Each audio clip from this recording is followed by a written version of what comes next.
Hi.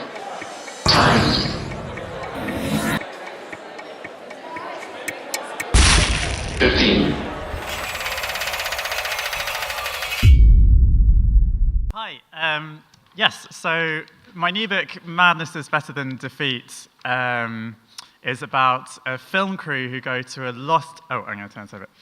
Who go to a lost Mayan temple in the jungles of Honduras to shoot a screwball comedy on location there.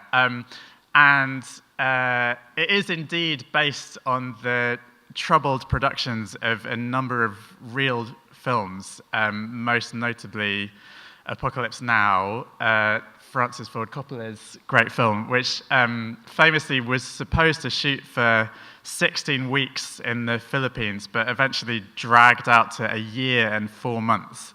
So this 15-minute talk will last just over an hour, and I'm afraid most of us will get dysentery in the course of it. But before Apocalypse Now, I want to talk about a much older and more obscure film, 1935's The New Adventures of Tarzan. The New Adventures of Tarzan begins with a title card as follows. The production of this film was carried out under conditions of extreme difficulty and hardship, involving personal danger to the actors and technicians, to whom the producers owe a debt of appreciation. The sound recording was occasionally interfered with by the extremely variable atmosphere condition, and your kind indulgence is craved in this direction.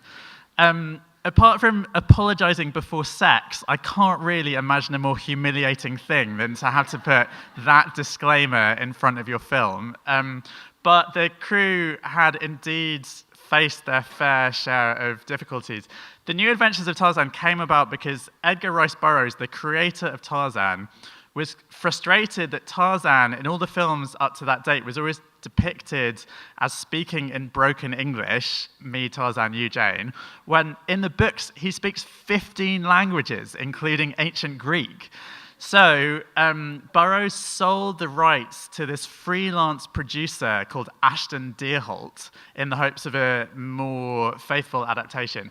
And Deerholt, because he didn't have access to a Hollywood studio of his own, decided it would be cheaper and more exciting to, for the first time ever, film a jungle adventure film on location in Guatemala, in the jungle.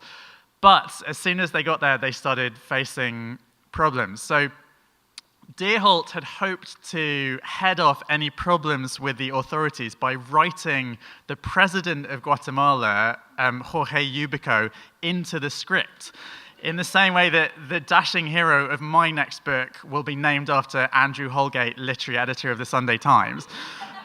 But in his case, it didn't work because their equipment was nearly confiscated by customs, and then when they eventually actually got into the country, they had to face tropical storms and tropical diseases and impassable mountain roads. Herman Brix, who played Tarzan, complained that when they were filming, there was nothing between him and the crocodiles in the jungle except one guy in a tree with a rifle. They ran out of money, they had to hide from their creditors, but they did eventually complete the film. In the meantime, Ashton Deerholt left his wife for the lead actress of the film, Ula Holt. And then, in turn, Edgar Rice Burroughs left his wife for Ashton Deerholt's wife. Swingers indeed. The eventual film is not even regarded as one of the better Tarzan films of the mid-1930s. And in terms of the authenticity of going out to the jungle of Guatemala, you kind of wonder what the point is when it begins with stock footage of giraffes and rhinos, and at one point Tarzan wrestles a lion. Although apparently that was par for the course zoologically in the jungle adventure films of those days. In the late 1940s, it was re-released, and indeed, as mentioned in that title card, a lot of the dialogue was unintelligible, so it had to be redubbed. Tarzan was redubbed by an actor with an incredibly high and nasal voice, which cannot have been what Edgar Rice Burroughs was going for when he embarked on this thing in order to give Tarzan a more kind of noble way of speaking. But the film was made and released, which was something. And when I read about the New Adventures of Tarzan, I was fascinated because it seemed to be this sort of forgotten precursor to the much more celebrated stories of Apocalypse Now and also Werner Herzog's Fitzcarraldo from the same decade. Apocalypse Now, famously, Coppola had to deal with Typhoon Didang, which was the worst hurricane to hit the Philippines in 40 years and blew away all of his sets. He had to deal with Martin Sheen having a heart attack. Dennis Hopper was high all the time. Marlon Brando behaved like a belligerent toddler. Tigers were prowling the set. The doctors on set dealt with a daily average of 90 cases of fractures, influenza, gastroenteritis, fungal infections, hypertension, and monkey bites. Coppola threatened suicide 3 times, despite the fact, or perhaps because, he was conducting 2 simultaneous extramarital affairs in the course of filming, all of which led him to say at Cannes immortal words which I've always been obsessed with. We were in the jungle, there were too many of us, we had access to too much money, too much equipment, and little by little, we went insane. My movie is not about Vietnam. My movie is Vietnam. However, as many problems as Apocalypse Now may have faced, Fitzcarraldo faced more. And in fact, Werner Herzog, the director, described Apocalypse Now as only a kindergarten compared to what we went through. Can we have the little clip?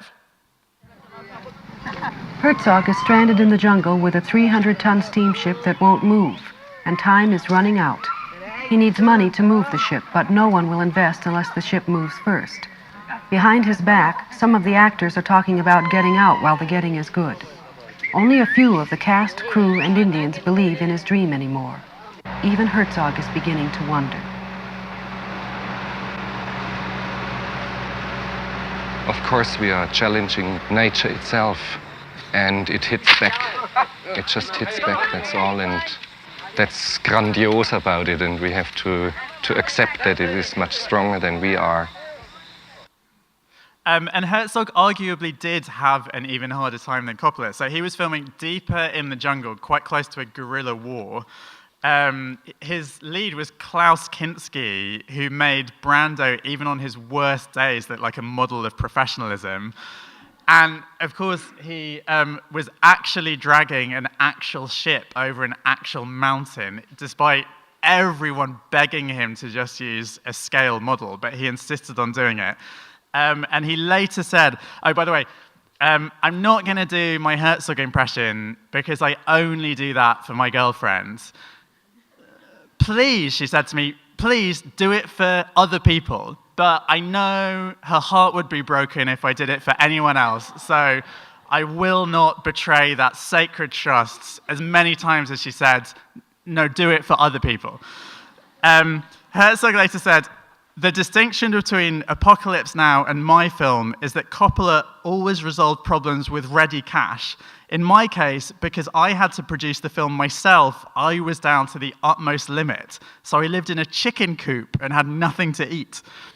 And as I read about in the New Adventures of Tarzan and Apocalypse Now and Fitzcarraldo, it feels more and more like there's some kind of occult pattern at work behind these films, where if you are a white man who sets out into the jungle to tell a story about people falling victim to hubris and insanity, you are yourself fated to fall victim to hubris and insanity. It just happens. You can't escape it. And in fact, that is part of the grandeur of these films. So Eleanor Coppola, Francis Ford Coppola's wife, wrote in her diary of the making of Apocalypse Now, you have to fail a little, die a little, go insane a little to come out the other side. And as I was writing my novel, Madness is Better Than Defeat, I was aware that it couldn't just elaborate on this occult pattern. It had to embody this occult pattern. Otherwise, it would be incomplete. If I had to go insane myself telling the story to pay proper tribute to the way that the madness seems to kind of seep through the levels of story, so that the madness in the story seeps out to the people telling the story and then seeps out further to people like me telling the story of the story. And I was worried that I wasn't going mad enough in the course of writing it. Herzog said, if I had to climb down to hell itself and wrestle a film out of the claws of the devil, I would have done it. And I thought, if I had to climb down to hell itself and wrestle this book out of the claws of the devil, would I do it? And the answer was absolutely not. I would just take a job teaching creative writing MAs like everyone else does. I did my best to go insane in the course of writing the book, but I just, as year followed year, it took me about 4 years to write and another year to edit, I just ended up sort of irritable and tired rather than insane. But then I came across this quote from the critic Pauline Kael, who said, Herzog seems almost priggish in his dissociation from his own filmmaking methods. He speaks of the mammoth physical challenges he sets up as if they had been imposed on him, as if he had been cursed. He turns the production of a film into a mystical ordeal.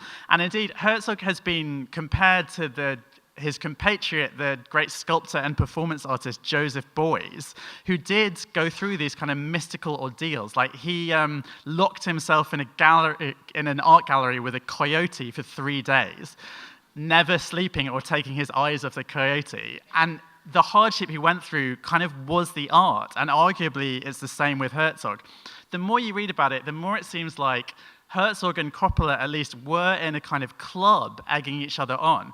Coppola, before he made Apocalypse Now, had seen Herzog's earlier film, Aguirre, The Wrath of God, which is also about someone losing their wits in a jungle, and he references it subtly in Apocalypse Now.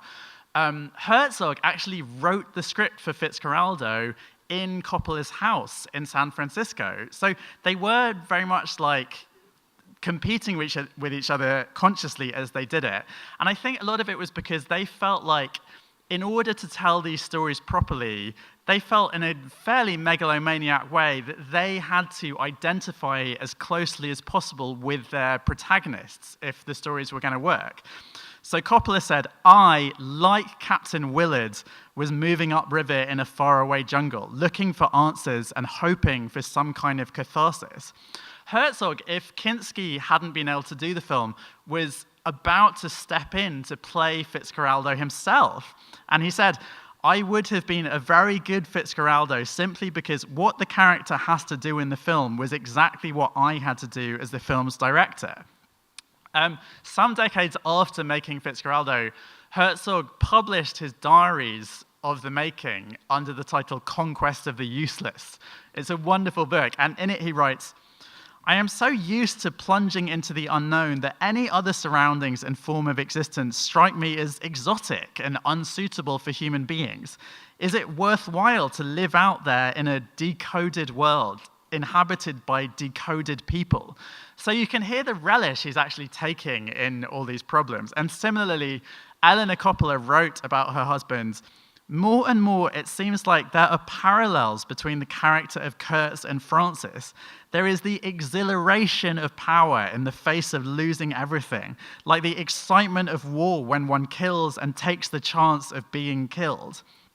So it became clear there isn't really some kind of occult pattern behind all this. It's these guys contriving these impossible situations for themselves. And I was continuing to try and contrive an impossible situation for myself. But the problem is, there are few opportunities when writing a novel to turn it into a major physical ordeal.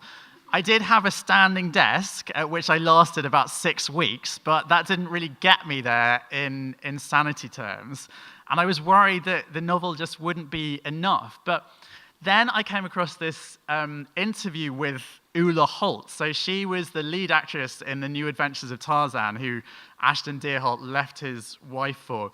Ashton Deerholt never made another film. He spent the rest of his not very long career trying to get off the ground a kind of biblical epic in which Ulla Holt would star, but it never came together, and indeed their marriage eventually fell apart. And Ulla Holt later in her life was interviewed about Ashton Deerholt, and she said, Ashton's problem was that he compulsively made things as hard as possible for himself because of what we'd all been through in Guatemala. He seemed to think that you had to martyr yourself to make a film. And I kept saying to him, lots of people have made films without going crazy. Maybe you could be one of those people.